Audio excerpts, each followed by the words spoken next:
Mi nombre es Joe Salcido, pastor de Centro Vida, aquí en El Paso, y me gustaría invitarlos a escuchar el programa de radio de mi padre, Amor Divino, que se transmitirá aquí mismo en este canal todos los jueves. Al escuchar, creo que serán bendecidos. Gracias por visitarnos aquí y esperamos que compartas nuestro canal con un amigo. Que Dios te bendiga.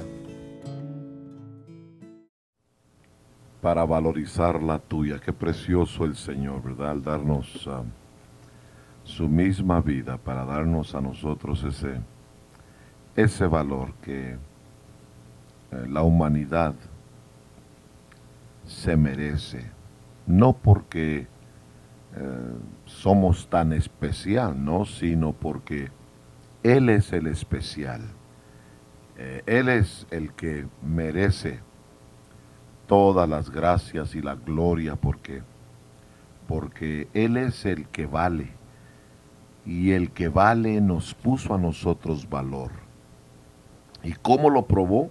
¿Cómo Él manifestó este deseo de valorizar nuestras vidas? Pues Él poniendo su vida en una cruz, dejarse ser crucificado, y todo por amor, porque te ama tanto y porque Él quiere que ya no vivas en ignorancia, sino que vivas en la verdad. Y Él es el camino, la verdad y la vida. Yo espero que en este día estés entendiendo, y aunque el enemigo te esté metiendo golpes emocionales y trate de humillarte de tal forma y decirte, tú no vales, déjame decirte, nomás menciónale al enemigo la cruz. Dile, si mi rey fue a la cruz por mí para darme el valor, pues yo valgo mucho. Dígale al enemigo que usted vale mucho, y mayormente porque la sangre de Cristo y su sacrificio precioso en esa cruz le ha dado a usted ese valor. Espero que en este día se esté gozando con el Señor, y sobre todo que el Espíritu Santo haga su obra preciosa en usted.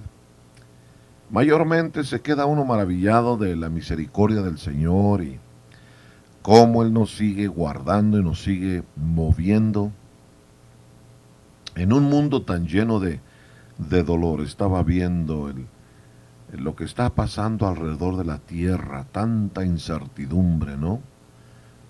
Tanta violencia y todo porque, pues, si las naciones conocieran a este Redentor, a este glorioso Salvador, pues hubiera esa paz que tanto la gente desea, ¿verdad? Tanto que me pregunta la gente, pastor, ¿cuándo se van a acabar estos días hasta que no venga el príncipe de paz?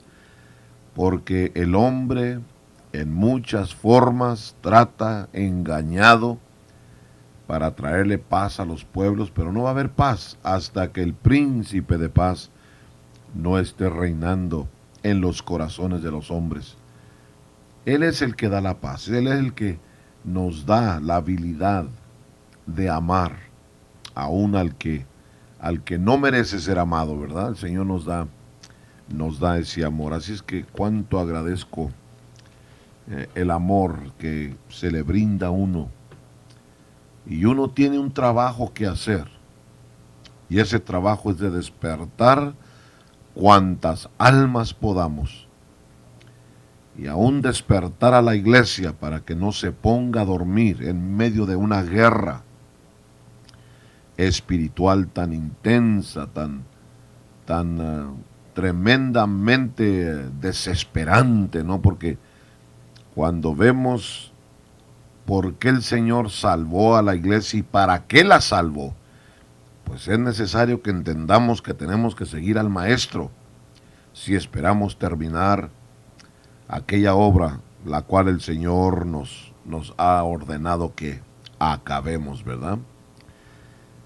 Hemos venido hablando de, sobre todo, el que quiera venir en pos de mí, niéguese a sí mismo, tome su cruz cada día y sígame. Sígame, dijo el Señor. Y quiero dar unos pensamientos en el día de hoy porque quizás tú te has detenido en seguir al Señor. La has pensado mucho y pues te dices, ¿qué me va a costar? No, fíjate lo que le costó al Señor, ¿verdad? Fíjate lo que le costó a Él. La razón por qué mucha gente no sigue al Señor es porque primero se pregunta, ¿qué me va a costar a mí? Y lo que debías de preguntarte es, ¿qué le costó a Él? Yo me recuerdo cuando el Señor me llamaba a mí a predicar, hace cerca de 30 años, ¿no? Me llamaba el Señor y yo no podía seguir al Señor porque yo miraba mis inhabilidades, miraba mis limitaciones, miraba mis temores, miraba mis problemas, mi condición como ser humano, y yo lo miraba imposible poder seguir al Maestro, porque yo estaba poniendo mis ojos en mi situación, en mi condición, en mi debilidad, en mis inhabilidades. Y por eso no quería responder al llamado del Señor. Pero cuando puse mis ojos en lo que a Él le costó, y luego que después de que se levantó de los muertos se fue y dijo, te voy a mandar al Espíritu Santo, al Consolador, y seréis, después de que recibiréis el Espíritu Santo, seréis llenos de poder, ¿verdad?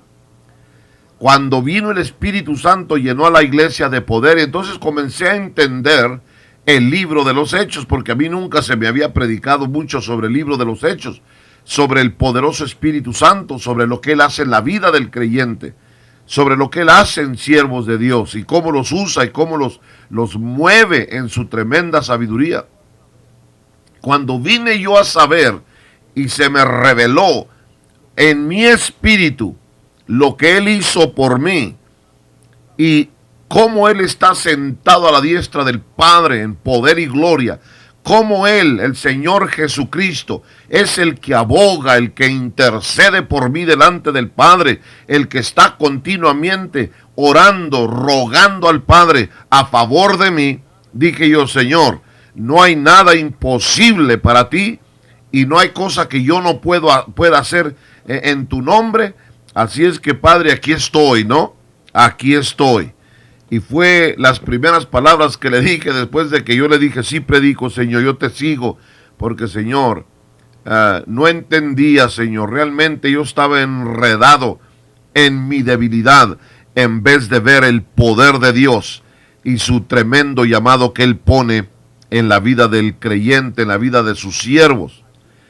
Ahora, cuando vemos allí en Mateo capítulo 4, si me estás siguiendo con tu Biblia abierta, vete a Mateo capítulo 4 y después de que es llevado por el Espíritu al desierto a ser tentado del demonio, ¿no? El Señor le responde a Satanás con la palabra. Le responde con su poderosa palabra y Satanás no tiene defensa contra la palabra del Señor. Y dice la palabra allí en Mateo capítulo 4, versículo 12, dice, cuando Jesús oyó que Juan estaba preso, volvió a Galilea, y dejando a Nazaret, vino y habitó en Capernaum, ciudad marítima, en la región de Zabulón y de Neftalí, para que se cumpliese lo dicho por el profeta Isaías cuando dijo, tierra de Zabulón y tierra de Neftalí, camino del mar al otro lado del Jordán, Galilea de los gentiles, el pueblo asentado en tinieblas vio gran luz, y a los asentados en región de sombra de muerte, luz les resplandeció. Ahora fíjate nomás, cristiano, tú que has recibido a Cristo, tú que has nacido de nuevo, tú que has confesado que la sangre de Cristo te ha limpiado de toda maldad y que ahora el Espíritu Santo mora en ti, tú tienes un llamado de Dios a seguirle con todo el corazón. El tiempo se está acabando.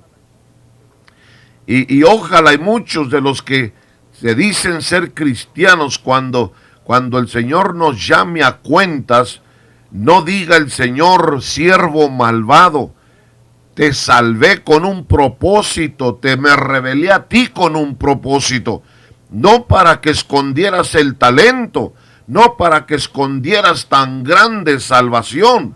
Te salvé porque quería usar tu vida para ir a hablarle a aquellos que estaban asentados en tinieblas.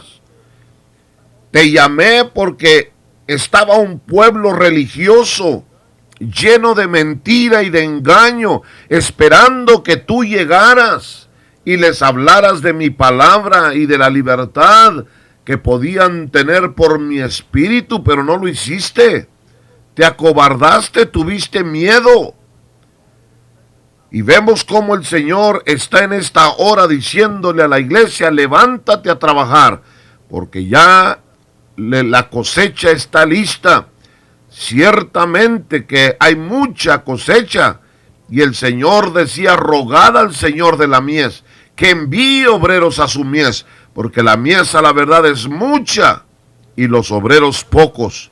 Así es que pueblo asentado en tinieblas vio gran luz, y a los asentados en región de sombra de muerte, luz les resplandeció. ¿Por qué resplandeció esa luz?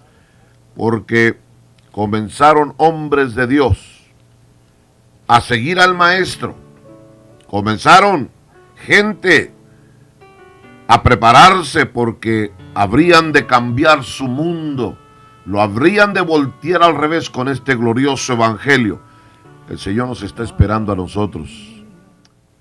Veo cómo el poder de Dios sigue moviéndose, aun cuando vemos los tremendos problemas y aflicciones en el mundo. Su misericordia se sigue extendiendo hacia los hombres. Yo espero que entiendas que el Señor te llamó para que le sigas, porque Él tiene planes grandes para usar tu vida. Nunca digas, pues yo quién soy, o yo qué tengo que darle al Señor.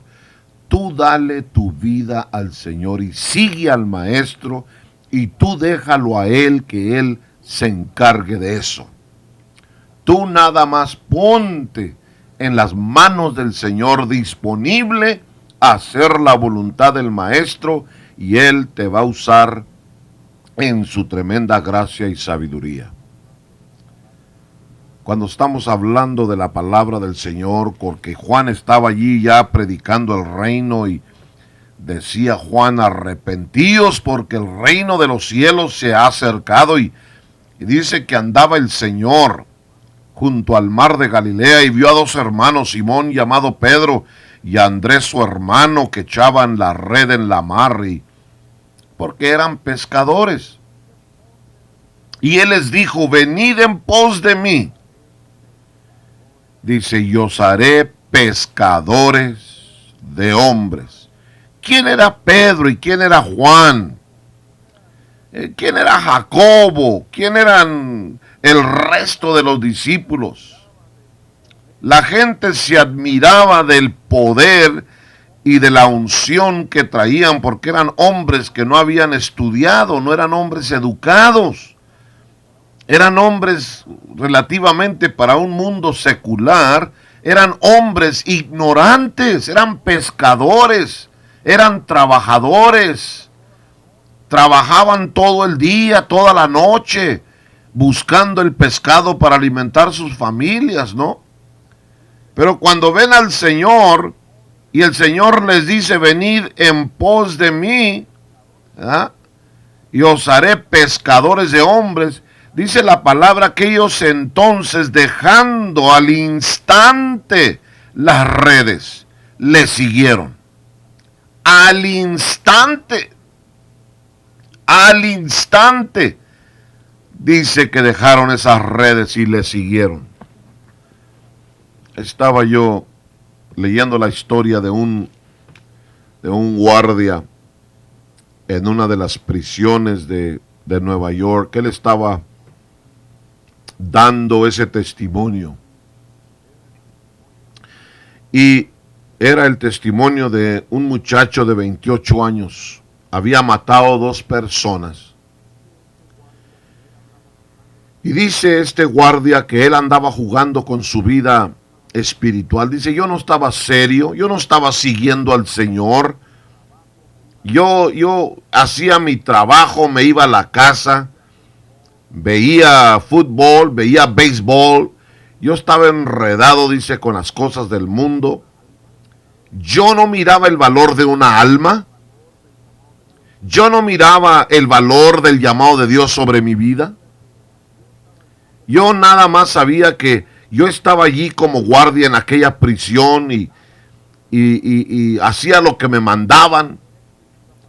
Dice, y me recibía mi cheque y me iba para la casa y hacer con aquella monotonía, con aquella vergüenza, dice, ahora lo digo, dice, porque no estaba yo moviendo ese nombre precioso, yo no estaba siguiendo al Señor, dice, adentro de aquella prisión, habiendo tanto dolor y tanta necesidad en aquellos hombres. Hasta que un día lo mandan a él a la parte donde iban a ejecutar a este preso. Iban a poner a muerte. Lo iban a meter en la cámara de gas, en aquellos tiempos cuando la cámara de gas todavía se usaba.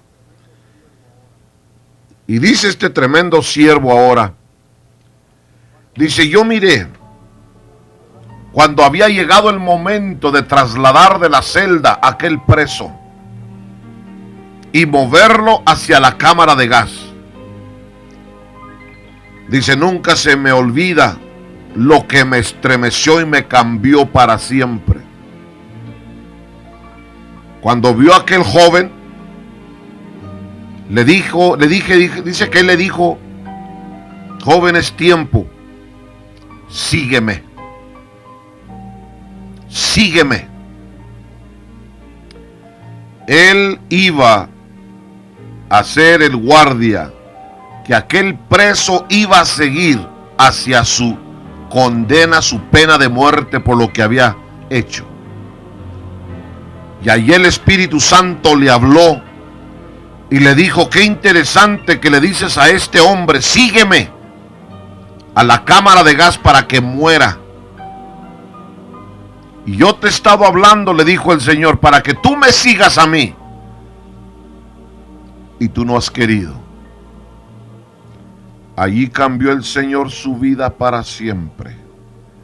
Allí entendió lo que era el llamado de Dios en su vida. Allí entendió lo que el poder de las palabras, sígueme. Aquel pobrecito preso se fue a la muerte, siguiendo al guardia hacia la cámara de gas,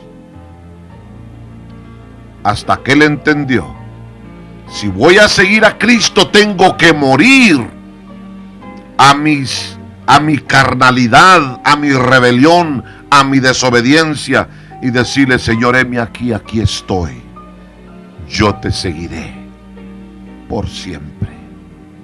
Espero que entiendas el significado del mensaje en esta hora. Padre, te alabo, bendigo tu santo nombre y te seguiremos, Señor, hasta el fin.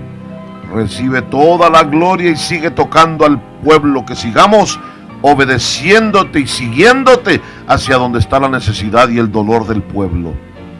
Por Cristo Jesús lo pido, amén y amén.